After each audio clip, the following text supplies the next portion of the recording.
코로나 재확산, 지금 비상등이 켜져 있는 상태죠. 게다가 백신이 나와도 이거 끝나지 않는다. 우리 인류랑 코로나는 영원히 함께할 거다. 이런 이 전문가들의 발언이 나오면서 그럼 정말 어떻게 되는 건가 암담한 생각까지 드는데, 지난 3월 저희 방송에 출연해서 코로나 안 끝난다, 올해 안에 해외여행 갈 생각 마라, 이렇게 말씀하셨던 분, 그 예언들이 다 맞아떨어지고 있죠. 코로나19 비상대응본부 실무단장을 맡고 있는 명지병원의 이왕준 이사장을 다시 좀 스튜디오에 모셨습니다. 어서 오세요. 네, 안녕하세요. 네, 지금 이렇게 막 연일 300명대 나오고 있는 이 상황 어떻게 보세요? 뭐 상당히 심각한 상황이고요. 뭐 오늘 어제 다 그 방대본에서 뭐 질병관리본부에서 얘기했듯이 상당히 지금 전국적 확산으로 폭발적으로 증가할 수 있는 그런 아주 중대 국면에 있는 건 맞습니다. 예. 그러니까 한 300명대에서 조금씩 주춤주춤 가라앉습니까? 아니면 막 500명, 1000명으로 커집니까?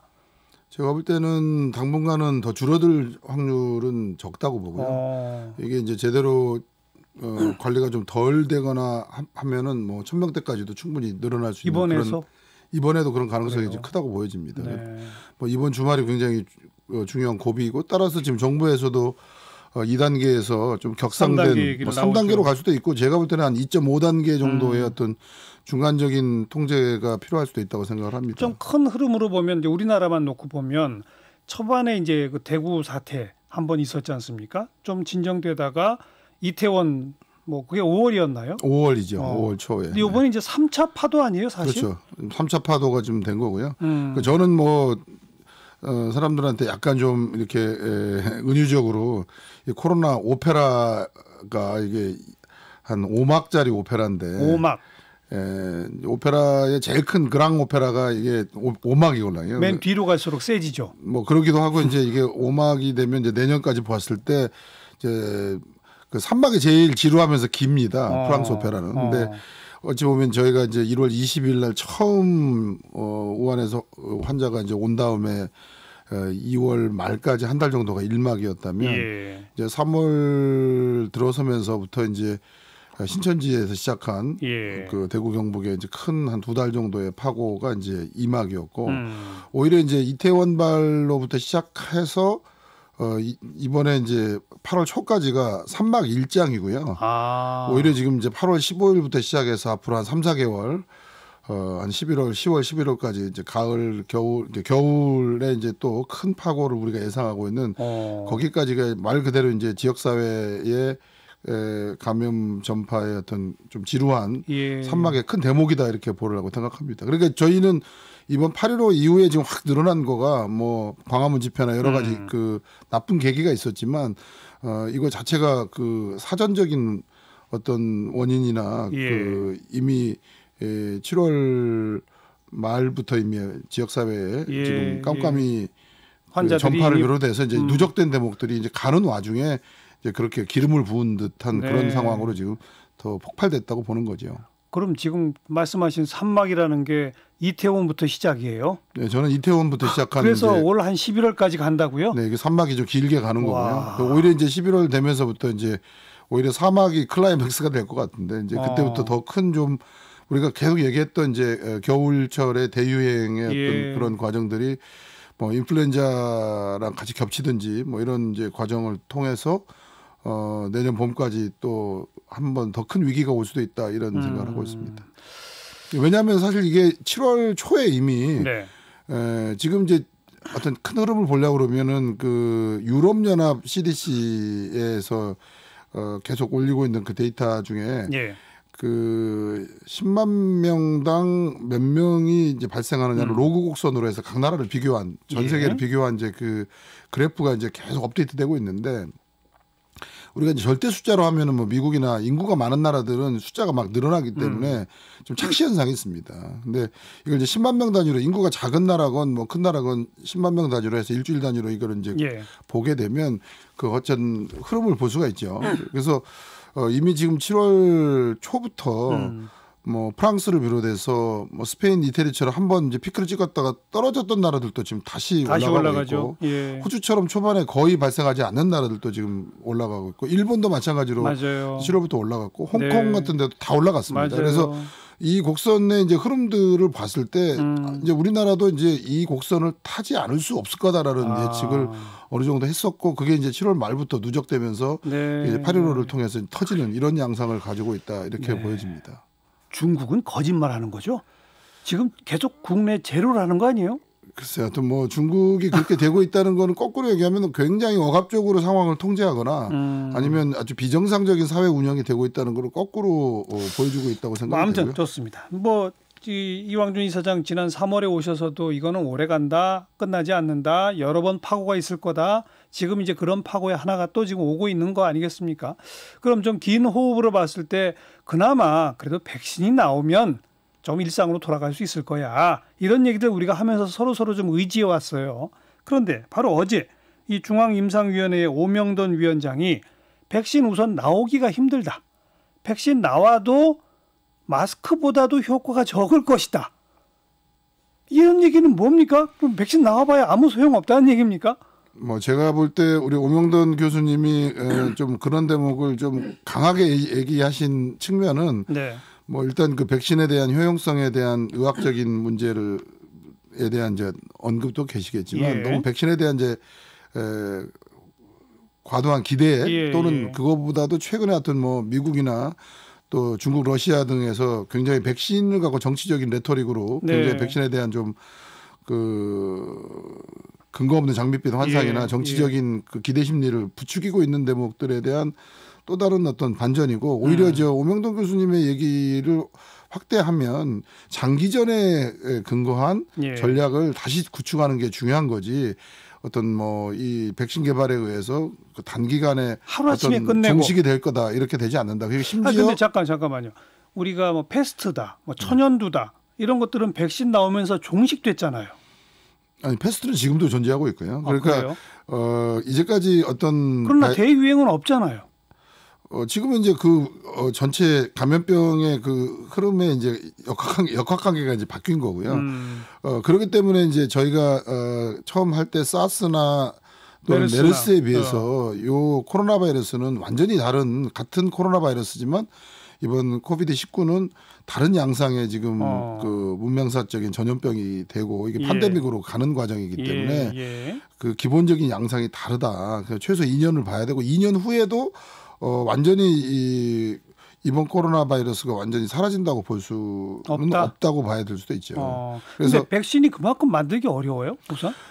그렇죠. 왜냐하면 사스가 나온 지가 17년이 됐었고 그다음에 메르스가 나온 지 5년이 됐지만 제대로 된 백신을 개발하지 못했지 않았습니까? 근데 그거는 그만큼 메르스 사스가 조기 종식됐기 때문에 물론 그만큼의 이제 그 절박성이 없었기 때문에 과도한 이제 투자를 통해서 이게 됐다고 보기는 어렵지만 그만큼 이제 백신을 만드는 과정이 쉽지 않은 거고 원래 백신 자체가 특히 바이러스 백신 자체가 100%를 보장해 주는 그런 백신은 없는 겁니다. 그러니까 우리가 지금 상용하고 있는 인플루엔자 백신 자체가 그 목표치가 대략 2명에 1명 50% 정도에 대한 그 방어 효과가 있기를 바라는 거고요. 우리 좀 가을 되면은 이제 노인네들 주로 어르신들 맞으시라고 권하는 독감 백신 이것도 한 50%밖에 못 막는 거예요. 그렇죠. 아 그런 거예요. 그러니까 실제로 그 백신 독감 백신 맞았는데도 독감 걸리신 분들이 있잖아요. 그러니까 이게 이제 코로나19 백신도 나오면 그 정도 수준일 거다. 그 정도가 최대 목표인 거죠. 최대 목표가 50%다. 네, 왜냐하면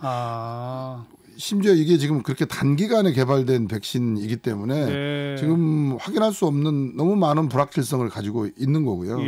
임상시험 자체도 이게 기본적으로 임상시험을 해서 사람들한테 투여하려고 그러면 10,000명 정도의 후보군한테 이거를 한 다음에 그걸 가지고도 해야 되죠. 이후에 한 다음에도 이제 굉장히 긴 어떤 효용성에 대한 안전성의 문제는 물론이거니와 그 효용성에 관련된 부분들을 굉장히 이제 오랫동안 그 팔로우업 하면서 이걸 살펴야 되는데 지금 사실은 뭐 중국이나 특히 러시아 같은 데서 몇십 명 한 걸 가지고 대량 투여를 하겠다, 양산 체제를 가겠다는 거는 어찌 보면 전체 국민들을 대상으로 일종의 마루타 실험을 하겠다는 뭐 이런 논리인 만큼 굉장히 위험한 발상이라고 보여집니다. 네, 그 오명돈 교수의 그 설명이 제가 그냥 전문가는 아니지만 읽어봐도 몸속에 있는 기관지나 폐 이런 것도 있지만 몸 밖으로 드러나 있는 코 점막이나 뭐 이런 데에 우리가 백신 약을 먹으면 그 약 성분이 바로 그 코 점막이나 이런 데까지 나와가지고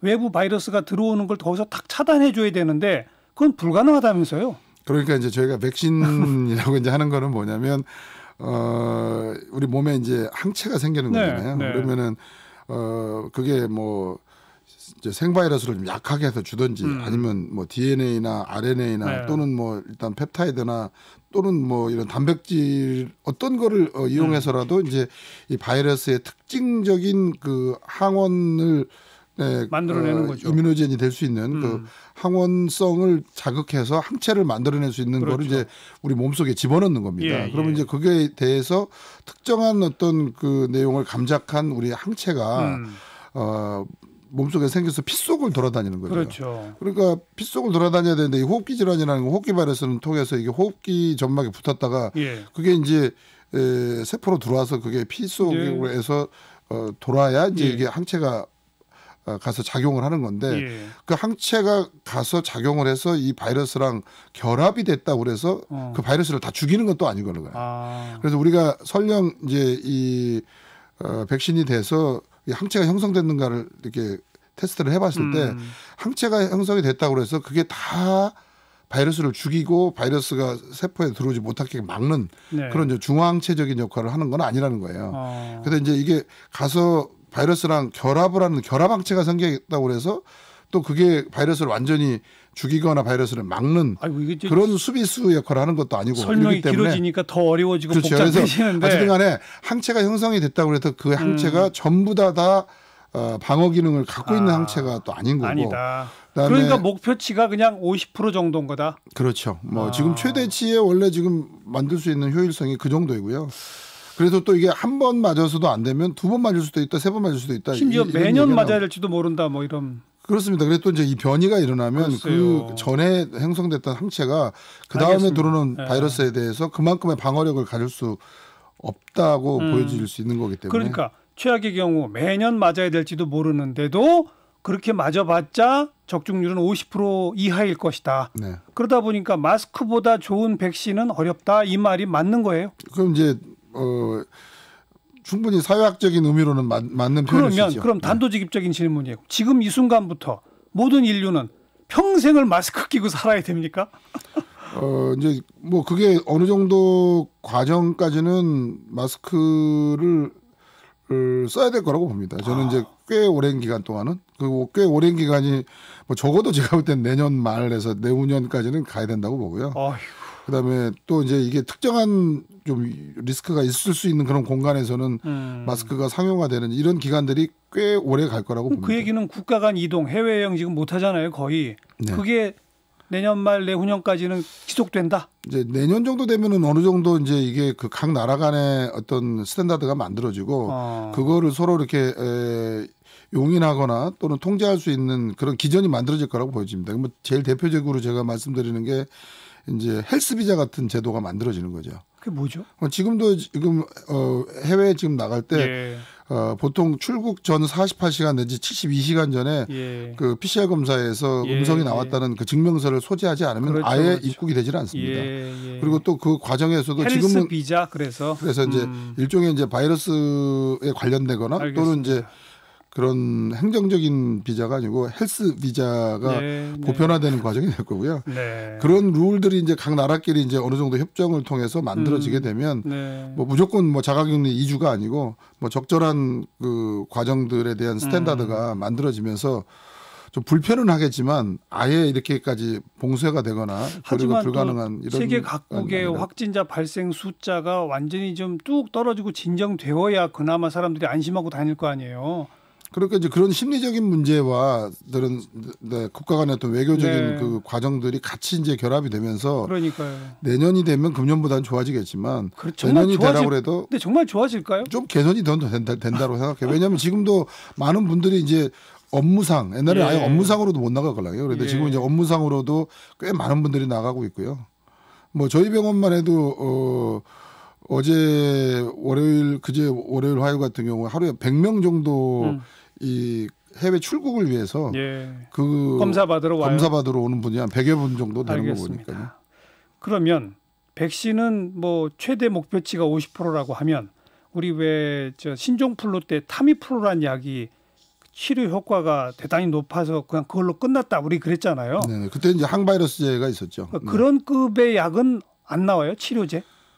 지금은 아직 그런 정도의 범용적 치료제를 지금 기대하기는 굉장히 어렵고요. 지금 주로 이제 치료제라고 얘기되고 있는 그 렘데스비어 같은 예. 경우조차도 주로 이제 별로 효과가 없다는 얘기도 있고요. 중증 호흡기 증상을 완화해 주는 거죠. 그리고 이 임상시험 자체가 지금 그 아예 사망률을 낮추는 거로는 이번에 그 NIH에서 진행된 그 전 세계 대규모 임상에서도 그 마지막 고울이 사망률을 얼마나 낮추냐를 할 수가 없었습니다. 그래서 그래요. 거꾸로 퇴원 치료 기간을 얼마만큼 줄일 수 있느냐가 원래부터 목표였던 거고요. 그 목표에서 봤을 때 한 뭐 15일 정도의 평균 재원 일수를 한 5일 정도 줄일 수 있었다. 30% 이상 네. 단축했다라는 것 자체가 이제 큰 의미를 갖는다. 이렇게 이제 임상 시험의 기본 디자인을 했고, 그다음 지금은 두 번째 단계 임상 시험을 하고 있는데, 그러면 이제 여기에 추가적으로 더 여러 가지 지금 할 수 있는 이제 렘데스비어 플러스 알파에 대한 다음 2단계 지금 임상 시험이 진행되고 있습니다. 네. 그럼 언제쯤 효과를 기대할 치료제를 기대해도 되나요? 그러니까 뭐 치료제는 뭐 대꼬복고 이렇게 뭐 좀 어쨌든 증상을 완화하거나 좀 더 사망률을 낮출 수 있는 그런 아주 크리티컬한 그 아주 위험한 예. 순간에 대해서 좀 더 그 위기를 잘 넘길 수 있는 그런 완화적 치료제들이 주로 뭐 개발이 될 거고요. 그리고 지금 개발되고 있는 치료제들도 이게 굉장히 짧은 기간 동안 돼야 되기 때문에 네. 아주 범용적인 새로운 그런 노블한 파이프라인이 나오기는 되게 어렵고, 기존에 있는 것 중에 좀 그 타겟과 용도를 바꿔서 그 네. 기능을 좀 바꿔서 지금 적용하는 그런 약물들이 지금 새로 개발되고 있는 제가 겁니다. 앞에 인용한 신종플루에 대한 타미플루 같은 그런 보편적으로 누구나 쓸 수 있는 그런 치료제는 몇 년 지나도 안 나와요? 뭐 상당한 기간이 지나야 될 거라고 봅니다. 상당한 기간. 네. 그럼 이제 어떻게 해야 합니까? 제가 처음부터 쭉 여쭤본 오명돈 그 교수는 이제 백신 나와도 마스크보다 뭐 기대할 거 없다 이런 말과 함께 이제 락다운 그냥 폐쇄하고 봉쇄하는 이것만이 능사가 아니다라는 말을 했단 말이에요. 그렇죠. 이게 무슨 뜻인 거예요, 그러면? 즉 우리 3단계 갑시다 막 이러는데 그게 능사가 아니라는 얘기예요, 그렇죠. 뭐예요? 3단계 해서 한 2주 하면 또 줄겠지만 또 다시 풀으면 또 느는 거죠. 이 과정을 계속 반복적으로 할 수 있는데, 그렇다고 해서 그러면 이제 처음에는 굉장히 2, 3월 달에 그런 처음 팬데믹을 당했을 때는 일단 뭐 완벽한 락다운으로 갔지만 네. 지금 세계 어느 나라도 완벽한 락다운으로 가는 것만이 능사가 아니라는 걸 이제 다 알게 됐죠. 그러면 어떻게든지 효율적인 어떤 거리두기 또 효율적인 그 방역 구조를 가지면서도 한편으로 일상과 경제 생활을 가져가야 될 수밖에 없는 상황이니까 네. 이 밸런스를 어떻게 가져갈 거냐에 대한 문제를 갖고 있는 거죠. 그게 밸런스가 근데 돼요? 그러니까 뭐 풀어주면 어쨌든 늘어나고. 풀어주면 또 좀 늘어날 수밖에 그러니까요. 없고요. 그 상황이 되면 어느 정도는 굉장히 또 방역적인 차원에서 사회적 활동을 제한이 되면 또 좀 줄면서 다시 할 수밖에 없고, 요 과정을 계속 가야 되는 거죠. 이 과정을 가는데 얼마만큼 효율적으로 갈 거냐. 예. 근데 그거는 결국은 이번에도 저희가 계속 시민들한테 얘기하는 게 얼마만큼 이제 이런 자발적인 사회적 활동 그리고 불필요한 만남 이런 것들을 줄임으로 인해서 필수적인 경제 활동은 유지하되 불필요한 대목을 줄이는 어떤, 그리고 스스로의 개인 방역을 강화함으로 인해서 시민적 참여에 의한 통제 구조 이거를 높이는 거가 완벽한 락다운보다 더 효율적이다라는 걸 느끼고 있는 거고요. 그다음에 이제 그만큼 또 중요한 거는, 그래서 어쨌든 그 전체 의료 역량이 위기에 처하지 않게끔 감당할 수 있게끔 가면서 환자 관리가 되는 수준에서의 계속 지속 가능한 의료 시스템을 유지하는 이 과정이 최소 앞으로 2년 이상이 필요할 거니까 그 과정을 어떻게 갈 거냐. 그러니까 계속 알겠습니다.